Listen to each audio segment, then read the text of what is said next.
نحمده ونصلي على رسوله الكريم أما بعد فأعوذ بالله من الشيطان الرجيم بسم الله الرحمن الرحيم. معزز مہمان گرامی جناب نظیم جج صاحب اور بندار میں تشریف فرما بزرگ دوستوں دوستوں بھائیوں کو آداب و سلام. جیسا کہ آپ سب جانتے ہیں کہ پچھلے 10 برسوں میں اس ملک میں اس جگہ میں اس دھرتی میں اپنے لوگوں میں نہیں تھا، لیکن اس کے باوجود ہمارے لٹریچر کتاب سے ہماری موومنٹ، ہمارا کانسٹیٹیوشن، ہماری منزل اور اس کی قیمت کا تعین یہ بہرحال ہمارے وطن کے لوگوں سے پہنچ رہا. جہاں تک بیرونی دنیا کے اندر ہم نے کیا کمال کیا، ہم کہاں تک پہنچے،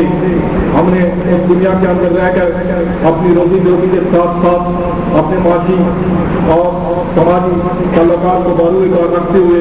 بیرونی دنیا سے تعلقات رکھتے ہوئے، اپنی سیاسی اور سماجی ضرورتوں کو مد نظر رکھتے ہوئے، بین الاقوامی دنیا کی بدلتی ہوئی پالیسیوں کو محسوس کرتے ہوئے اور سمجھتے ہوئے جو ہمارا حصہ تھا وہ ہم نے ڈالا، اور کچھ جو ہم وہاں سے سکے تھے وہ ہم نے کیا، اور کچھ ہمارے دوستوں نے یہاں کیا، اور کچھ اگر ہمیں وقت نے اگر اجازت دی، زندگی نے وفا کی تو ہم اپنا رول بہرحال دیتے رہیں گے. اور ویسا بھی معاشرے ہوتے یا پھر وہ لوگ جن میں اپنی زندگی میں کوئی رول دینا ہوتا ہے وہ اس بات کے قطعاً متعلق نہیں ہوتے کہ ان کے ساتھ ہزاروں لوگ ہیں یا لاکھوں لوگ ہیں. جہاں میں ایک بات بہت مختصر کرتے ہوئے آپ سے گزارش کروں گا کہ نیلسن منڈیلا جب آپ کئی برسوں تک اپنی قوم کی آزادی کی بات کرتا رہا، اپنا لٹریچر تقسیم کرتا رہا، لیکن اس ملک کے لوگوں نے اس کی بات کو نہیں سنا، نہ سمجھا اور نہ اس کا ساتھ دیا، کیونکہ وہ چاہتا یہ تھا کہ انگریزوں کو غلامی حاصل کرنے کے لیے افریقی موتیوں وہ ایک قوم کے طور پر اپنے آپ کو منظم کریں جو ہمارا وطن ہے، اور پھر انگریزوں کو یہاں سے نکل جانا چاہیے. لیکن ہوا یہ کہ وہ پوری قوم نیلسن منڈیلا کا ساتھ نہ دے سکی اور نیلسن منڈیلا کو طرح طرح کی اذیتوں سے گزرنا پڑا. جب اس نے دیکھا کہ وہ ناکام ہو گیا تو وہ روپوش ہو گیا اور اپنے تنظیمی ساتھیوں کے ساتھ ساتھ مل کر اس نے ملک کے دونوں عرض میں اپنا لٹریچر تقسیم کر دیا. لیکن اس کے باوجود اس نے اپنی جدوجہد کو ختم نہیں کیا اور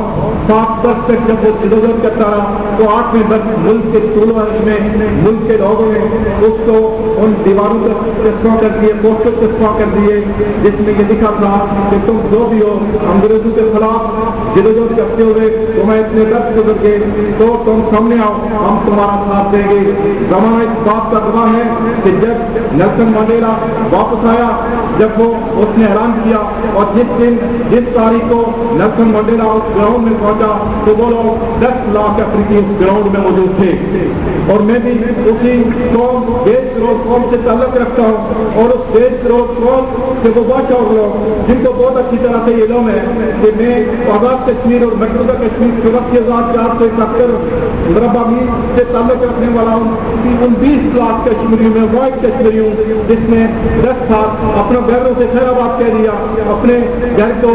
اپنے بھائیوں کو، اپنے بچوں کو اور اپنی پوری جو میری ذاتی زندگی تھی اس کی میں نے نفی کی، لیکن اپنے وطن کے لیے لوگوں کے لیے جدوجہد کرتا رہا. میں قطر مایوس نہیں ہوں، لیکن میں یہ سمجھتا ہوں کہ اگر میری قوم ہوتی تو یقیناً آج وہ ہزاروں کی تعداد میں یہاں ہوتی. لیکن اس کے باوجود میں آپ سب لوگوں کو سلام پیش کرتا ہوں، اب سب لوگوں کو سلام پیش کرتا ہوں. اب سب لوگ میرے سر کے تاج ہیں کہ جو اپنی مصروفیات کو بالائے طاق رکھتے ہوئے آپ نے مجھے مایوس نہیں کیا. میرے بھائیوں اور بزرگوں، خمینی فرانس میں کیا وہ جب ایئرپورٹ سے واپس جا رہا تھا تو اس ملک کے لوگ، اس کی عمر کے لوگ انہوں نے اسے تسلیم نہیں کیا. اس نے ایئرپورٹ پہ جاتے ہوئے کہا تھا کہ یہ بچے جو میری بہنوں کی چھاتیوں سے لپٹ کر دودھ پی رہے ہیں، جب میں واپس آؤں گا تو ایئرپورٹ پہ یہ کھڑے ہوں گے اور یہ انقلاب لائیں گے. اور ایسا ہی ہوا. آج اس ایران کو آپ دیکھ رہے ہیں جہاں تک کشمیریوں کی جدوجہد کا تعلق ہے، 62 سال کی جدوجہد کے بعد، 62 سال کی ریاضت کے بعد، 62 سال کی